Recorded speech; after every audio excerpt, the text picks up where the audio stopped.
Hello, good morning. Marvin Sylvester here.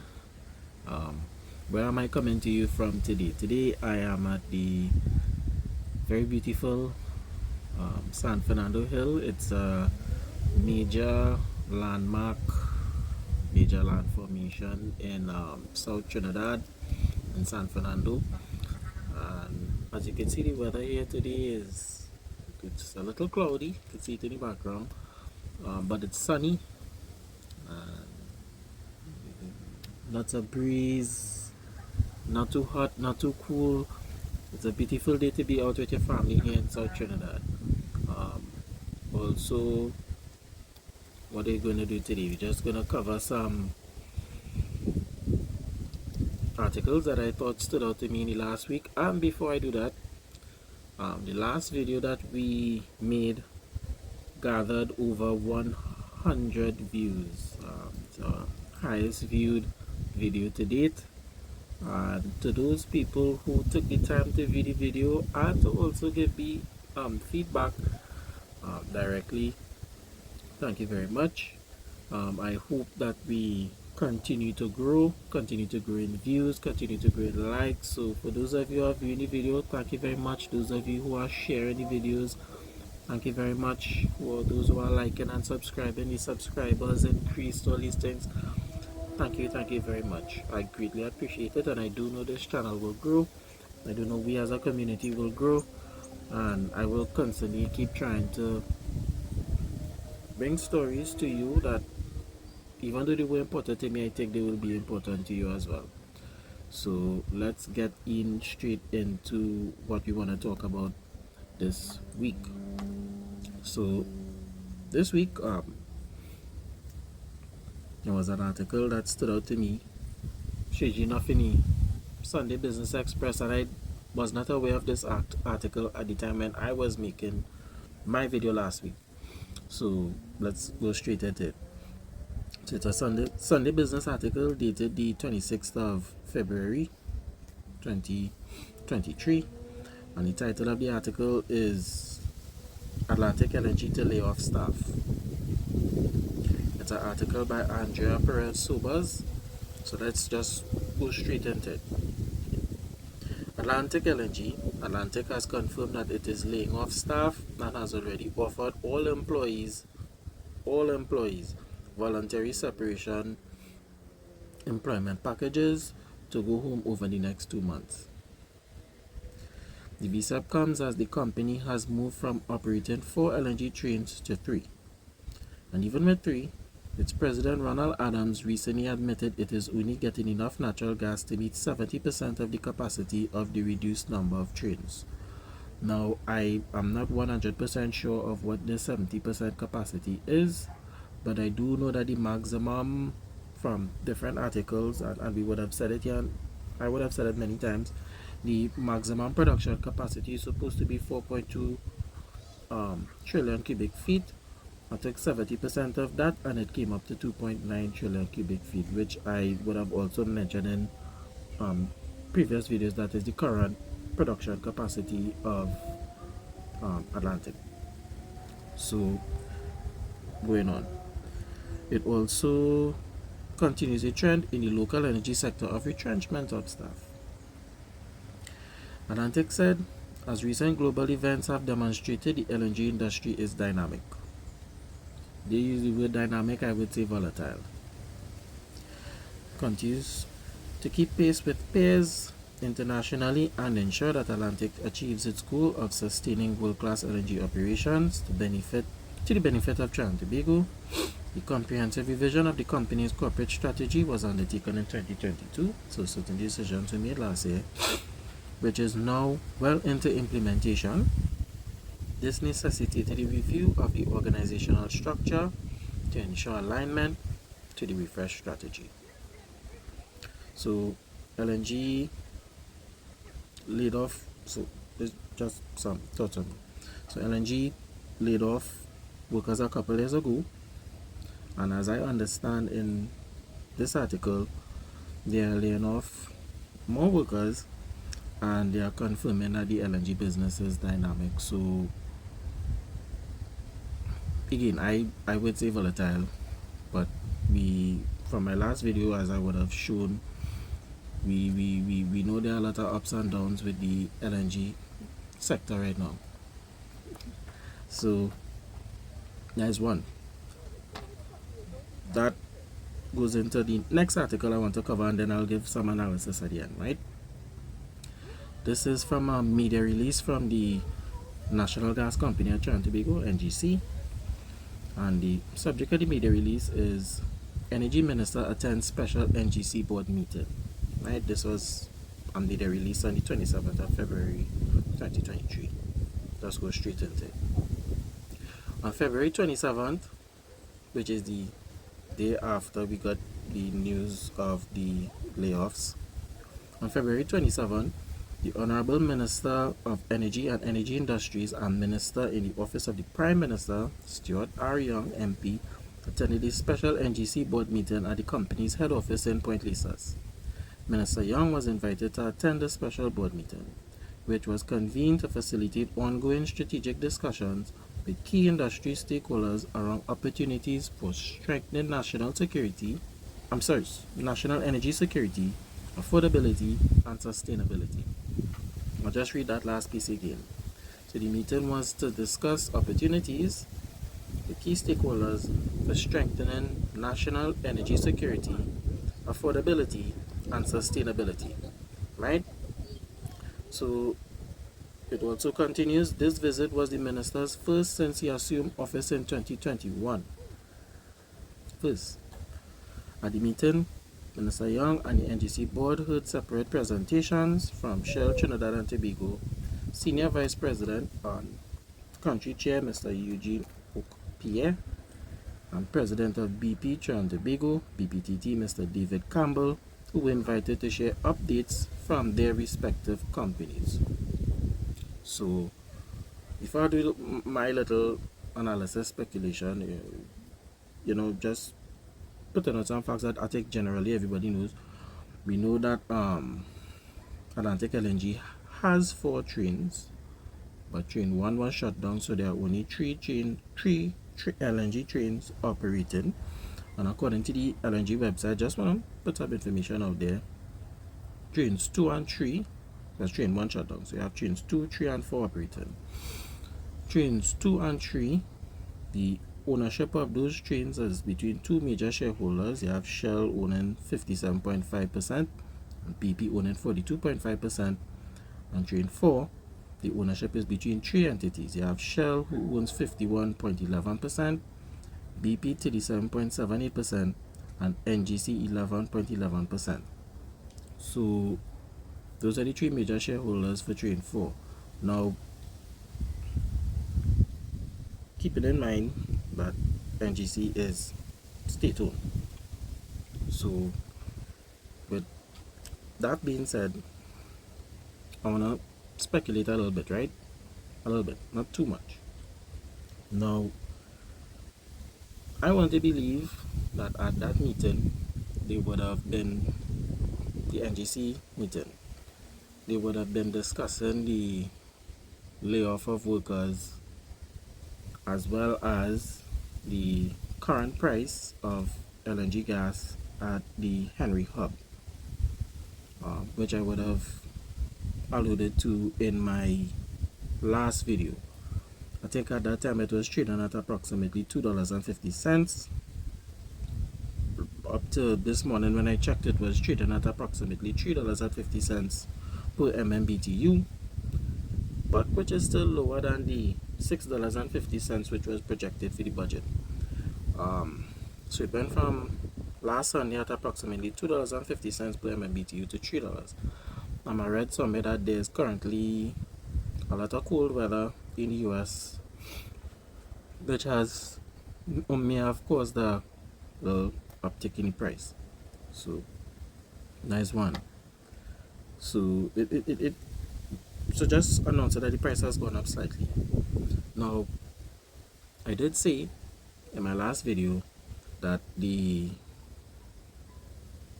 global issues with LNG will impact our local energy sector here. I remember stating that. Now, Let me first say this. For all I know, for all we know, LNG would have made the decision to offer visa to their workers a long time ago, because as we said in the article, this new strategy was developed in 2022. We don't know exactly when, the article doesn't say, but they would have known that they were going to let go workers, so the layoffs itself may have nothing to do with the drop in energy prices. It may not be connected at all. However, in just in my opinion, the decision to lay off workers now is very interesting. That is just my thought. It's very interesting because they may have had the thoughts of laying off workers at some point in the future, but it didn't have to be now, right? It didn't have to be a couple months from now. It could have been later on in 2023. However, in my speculation, it could have been later in 2023, or it could have been if there was some sort of specific market condition or trigger or event. This is just, my thoughts on it. So now, while ALNG is experiencing lower production, lower energy prices, the decision to lay off workers now is interesting. It may not be connected, but it's interesting.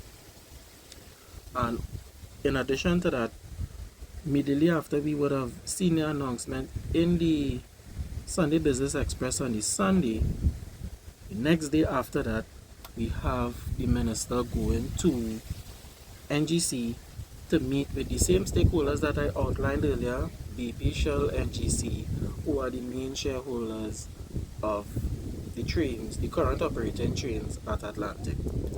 So to me, again, as I would say, it's all very interesting, and it would seem all a little bit too coincidental to me. So with that being said, I'm not gonna say much more. That's as far as I would speculate there. However, as we like to say here in Trinidad, everybody big and have sense. So regarding that whole situation there, keep your eyes on it, stay informed on it, and again, as I would have indicated, we're seeing certain things happening, so take the necessary steps to hedge yourself, hedge your family against anything potentially that could come further out of what we see happening globally, which I believe is impacting things locally. So we'll move on from that. Right? The next article I want to cover is also an Express article. Right? It's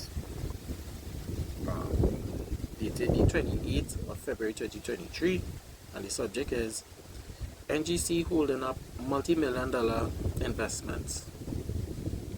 It's an article by Curtis Williams.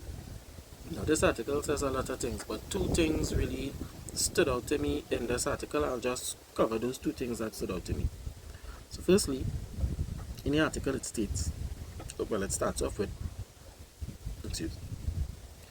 the inability of National Gas Company NGC to provide downstream operators and other investors with natural gas contracts exceeding 3 years is holding up hundreds of millions of dollars in investment, according to several industry sources.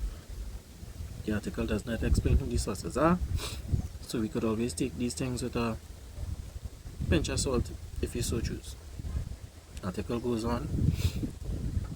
The Express business has learned that there are companies that want to do major turnarounds but have not been able to do them because they simply do not have the required minimum 5-year contracts from NGC.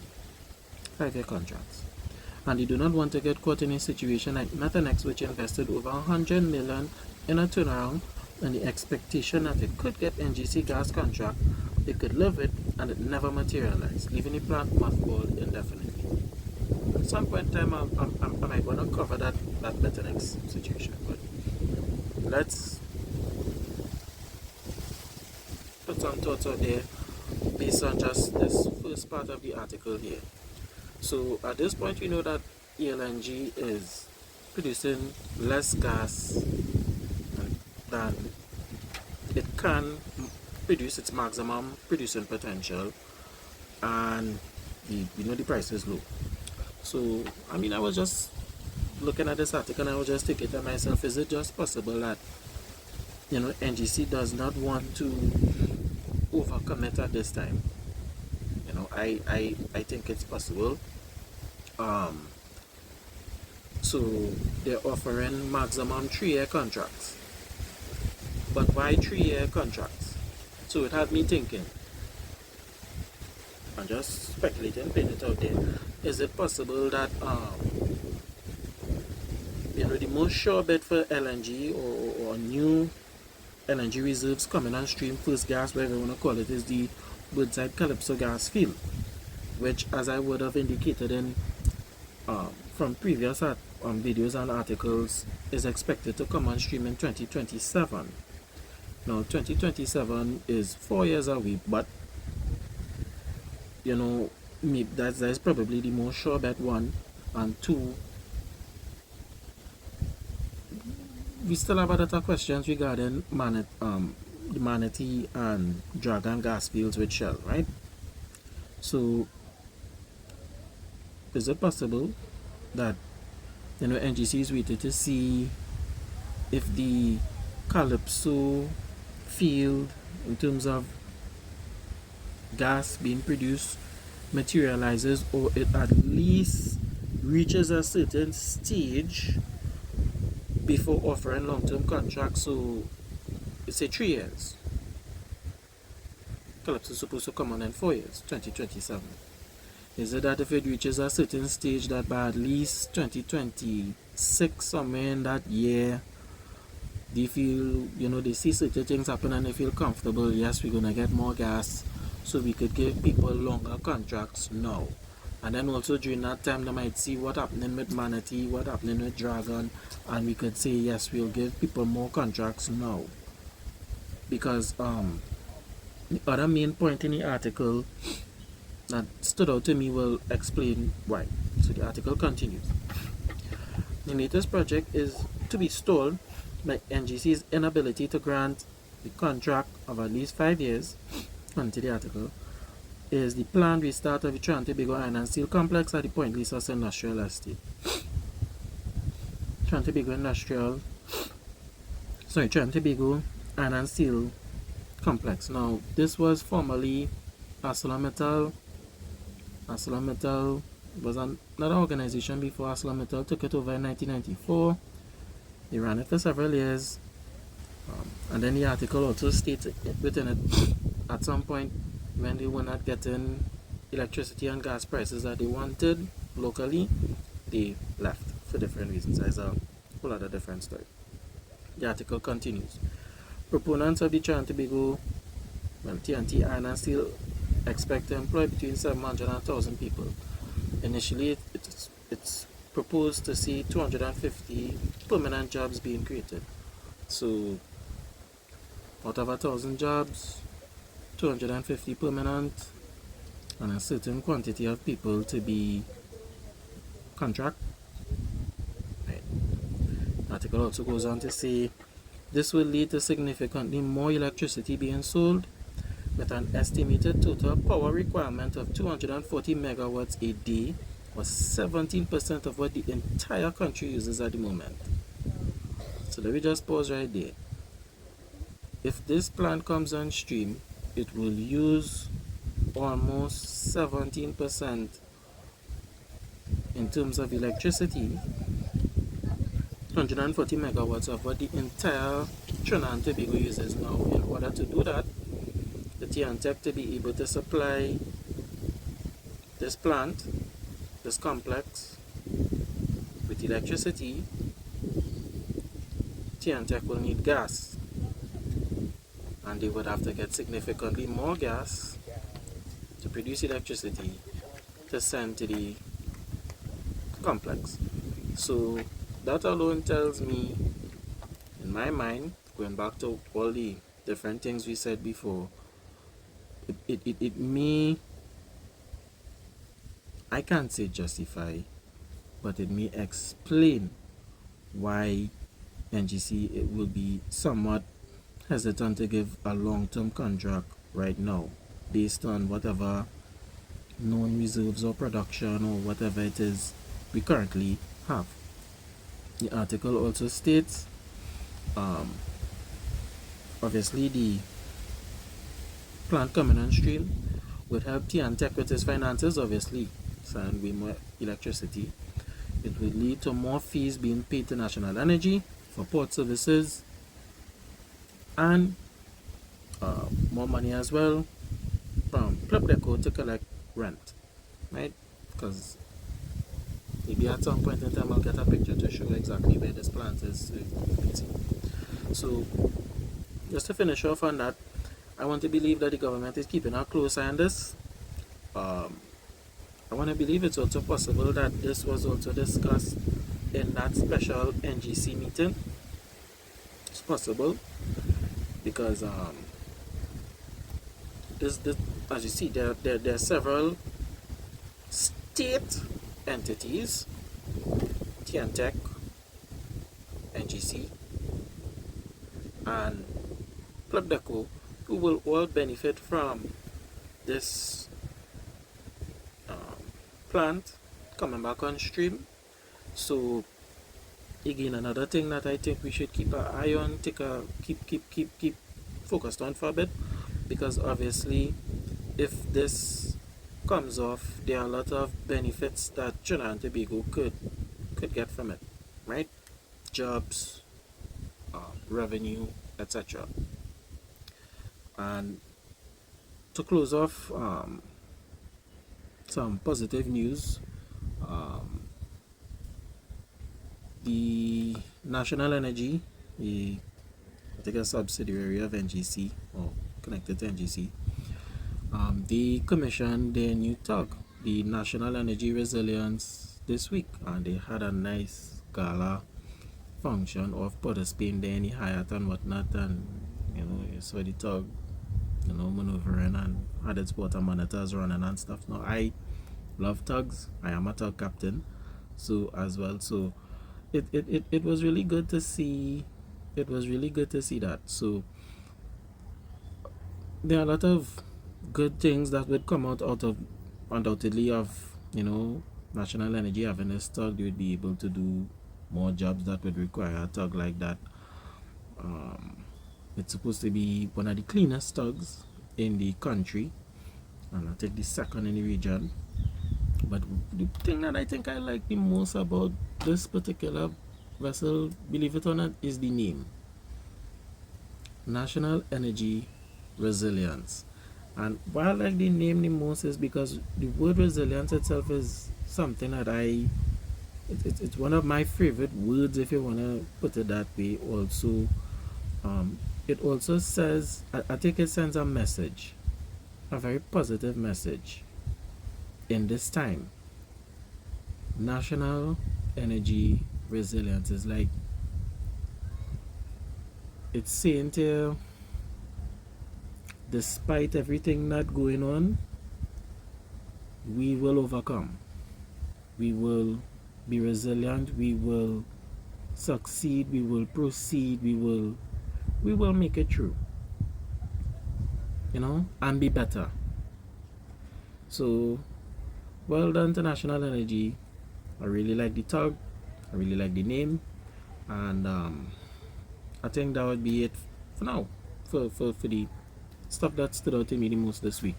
So, with that being said, it's just for me to remind everyone, if you've watched this entire video, thank you once again. Please be reminded to like, share this video. If you like what you've seen, remember to subscribe, Remember to hit the notification bell so that when I put out videos you'll be able to know about them immediately. Also, if you really like this video, I would also put a link to my Buy Me a Coffee, where you could provide further support to this channel so that we could grow it to where it is we know it can be. We're growing. We already see the last video hit over 100 views. We're growing. Get in there. So again, have a wonderful Sunday. Whenever you're seeing this video, have a wonderful day. Have a wonderful week ahead. And again, stay vigilant, stay informed, and be prepared. Alright, that's it for me. Take care. Bye bye.